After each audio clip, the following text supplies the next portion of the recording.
اهلا بيكم.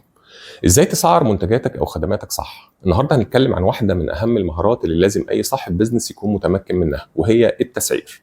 والموضوع مش مجرد انك تحط رقم وخلاص، في علم واستراتيجيات كتير ورا تحديد السعر الصح لاي منتج او خدمه.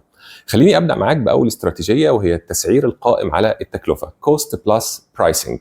دي بتعتمد على انك تحسب كل التكاليف اللي صرفتها عشان تطلع المنتج او تقدم الخدمه، وبعد كده تضيف نسبه ربح محدده.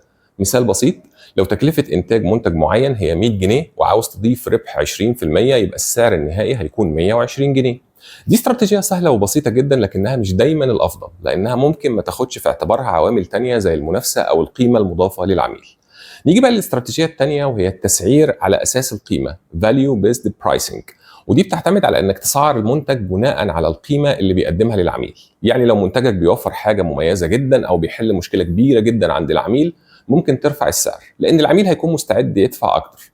مثال على كده: شركه ابل بتستخدم الاستراتيجيه دي في تسعير منتجاتها، والناس بتدفع مبالغ ماليه كبيره جدا لانها شايفه ان المنتجات دي بتقدم قيمه عاليه ليها. الاستراتيجيه الثالثه هي التسعير القائم على المنافسه Competitive Pricing.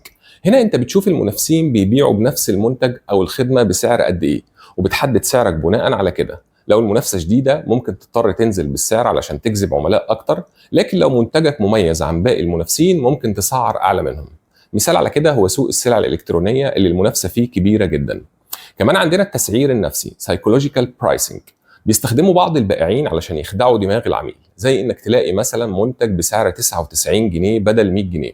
الفرق هنا يمكن بسيط جدا ومحدش ملاحظه، لكن نفسيا العميل بيشوفه ارخص. اخيرا في حاجه اسمها التسعير الترويجي Promotional Pricing، وده بيستخدم في عروض خاصه لفتره محدوده علشان تشجع الناس على الشراء بسرعه، زي تخفيضات نهايه الموسم او عروض البلاك فرايداي. في النهايه مفيش استراتيجيه واحده صح لكل حاجه. انت كصاحب بزنس لازم تكون مرن وتختار الاستراتيجيه اللي تناسب منتجك وسوقك وعميلك المستهدف. دايما فكر في قيمه منتجك للعميل وشوف ايه اللي هيميزك عن المنافسين.